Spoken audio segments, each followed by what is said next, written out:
Dante's Inferno is dark.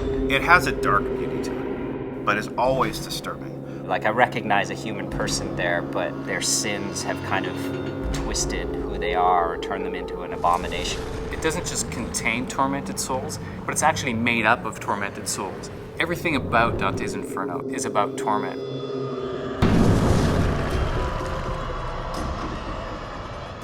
In Lust, the tormented souls are their lovers searching for each other. They're denied each other, and that's their punishment. Reaching out to each other, but never able to touch.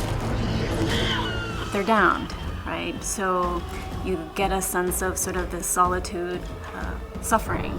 It's kind of out in this ocean of loneliness, surrounded by this weather storm of people. It's kind of like if you picture a hurricane combined with a tornado, with bodies just writhing and swirling in it. Inside, you can just see this orgy of bodies in there. There's this whole sexual overtone, but it's really disturbing and repulsive at the same time that it's kind of compelling. I want the environments to reflect, those sins, the sins of the flesh, and also to reflect kind of a personal hell.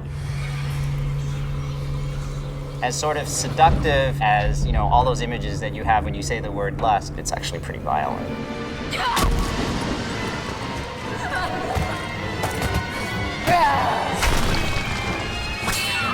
We did have some excellent people from the outside the company, some brilliant artists, work with us to give us a little influence. Wayne especially, he's been working with the Inferno theme for a very long time. Nobody draws and knows hell like Wayne Barlow. If you're familiar with the Guillermo del Toro movies, he's got great sort of creature concept. People have seen it in Hellboy and seen it in Harry Potter. He's been drawing hell for, over a decade. He's got his own series of paintings that are called Barlow's Inferno, and his images are just stunning and imaginative and twisted and weird. Cleopatra is kind of the monster boss character of Lust. We had some early concepts that were just like so weird. Sex organs all over her body and her fingers and her face. And Wayne Barlow took a crack at her, and he took that quite literally. And that was like a really creative and fun exercise, but ultimately not a character that I think, would have served the game.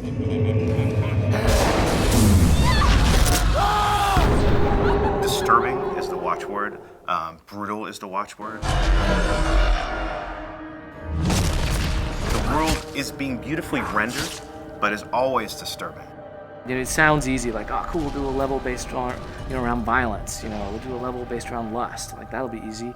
But then you sit down to do it, and you really struggle to push the boundaries. You can be totally gratuitous and really kind of like silly about it and really pornographic about it. Let's just hang a huge penis out there and, call it a day. You can also make it kind of interesting, thoughtful, and provocative. I probably have 200 pictures of intestines on my machine. Pictures of defecation, bodies cut in half. It's, again, supposed to be a very disturbing game, and our source material and reference material is equally as disturbing. There have been some emails sent out that